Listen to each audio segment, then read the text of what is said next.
disco freak, tennis player, ladies man. Yeah, he was told that he needed to go down to this little fishing village to run the branch down there because he was a bank manager. He went, kicking and screaming, what me I do down there?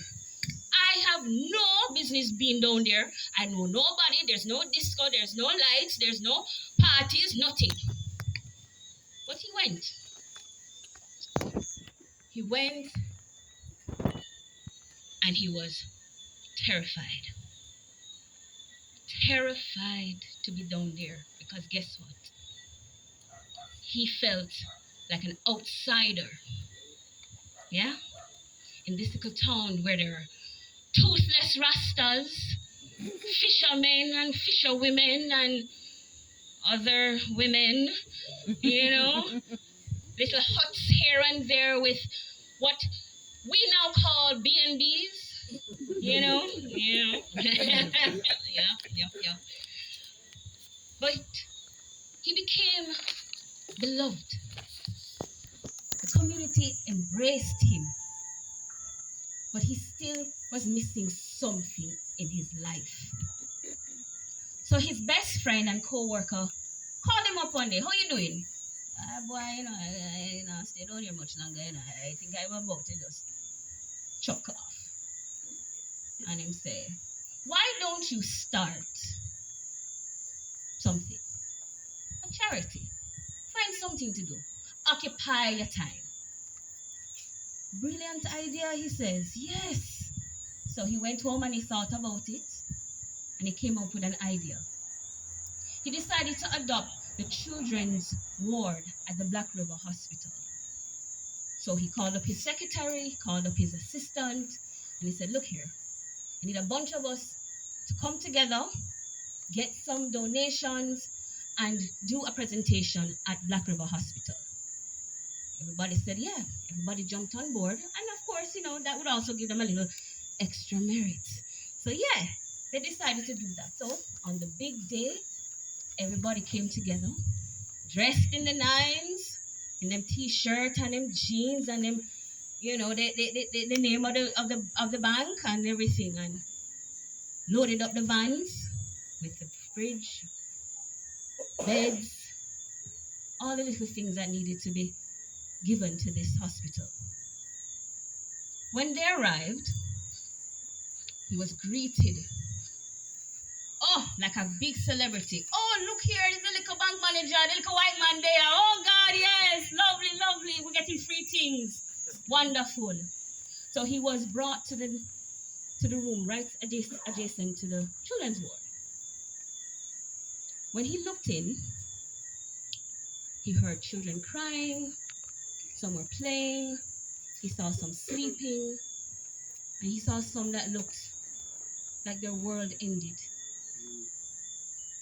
The presentation started.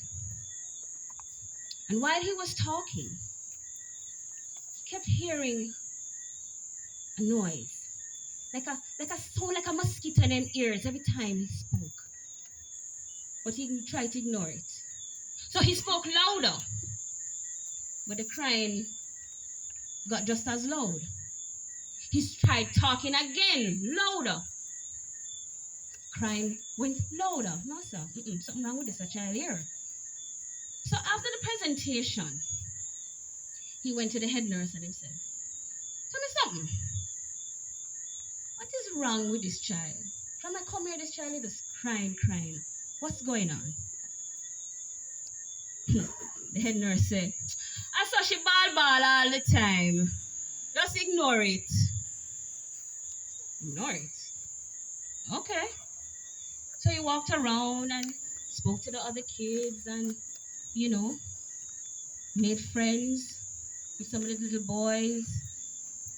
But the child was still crying. So he decided to say back, talk to the head nurse and say, let me see where this child is. And she said, oh, over there side of the corner. Okay. So he went over He looked down,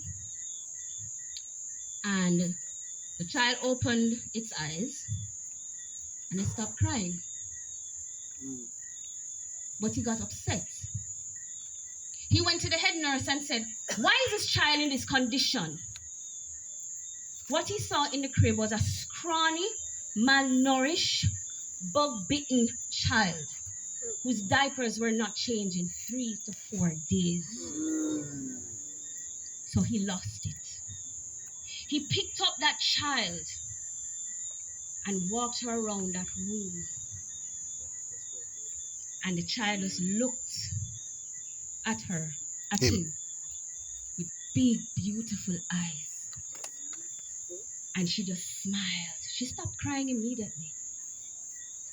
He felt something tug at him. His emotions started to race. It's okay? Fine. He went to his secretary and said, "Go and get some food, dresses, whatever this child needs. Formula, whatever." He went home and he couldn't sleep. Tossed and turned the whole night. He said, "Something not feel right in your son." So the next morning he went back to the hospital, did not go to work. Went back to the hospital and said to the head nurse, "What do I need to do to make this child mine?" The woman looked at him like, "What do I need to do to make this child mine?" "Well, you have to go sign up some paperwork and talk to somebody at child welfare." Okay, cool. And that's what he did. Day in, day out, he fought. Paperwork upon paperwork upon paperwork. He became close to that head nurse to the point where he used to sneak the child out on weekends to take them to the beach, buy frilly dresses, feed, and just to bond. Later that year, in 1980, he finally got the green light. After being told that he was a madman. How can you adopt a black child? You are white. His parents stopped talking to him for a while. You're crazy. This don't make no sense. What are you doing? You're going to throw your life away. But he stood up. He stood his ground. And he made that child his. Took her home, put her in the crib, and didn't sleep for about 4 or 5 days because he didn't want anything to happen to that child.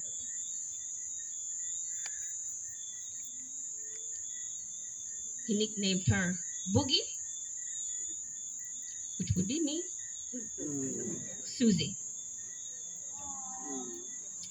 Papa, can you hear me? Papa, can you see me? Papa, are you proud of me? I'm Susie. Thank you.